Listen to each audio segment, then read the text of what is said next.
Belgium ট্যুরে গিয়ে আমরা সকাল সকাল ঘুরতে বের হয়ে যাই। যখন আমরা ব্রাসেলস শহরের মাঝ দিয়ে হাঁটছিলাম, তখন হঠাৎ করেই দেখি যে একটা চার্চ থেকে ঘন্টার আওয়াজ আসছে।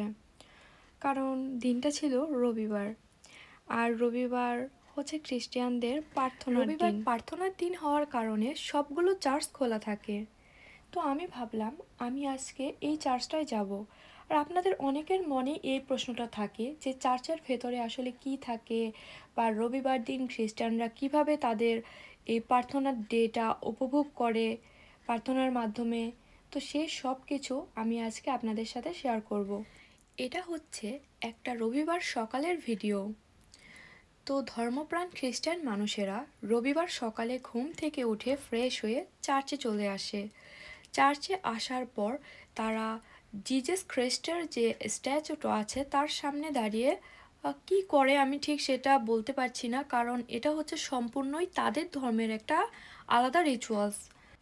তারপর সেখানে তারা চেয়ারে বসে প্রার্থনা সঙ্গীত শুনতে থাকে। চার্চের যে প্রিস্ট থাকে তিনি রবিবার সকাল থেকেই চার্চে প্রার্থনা সঙ্গীত বাজানো শুরু করে। আবার অনেক চার্চে মানুষ নিজেই প্রার্থনা সঙ্গীত গাইতে থাকে।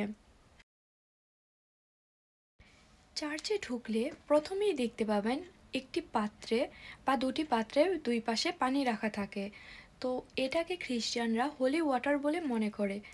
তারা চার্চে ঢোকার পর প্রথমে এই পানিটা দিয়ে কপালে ক্রস চিহ্ন আঁকে। তারপর হচ্ছে তারা জিজাস খ্রিস্টের কাছে যায়।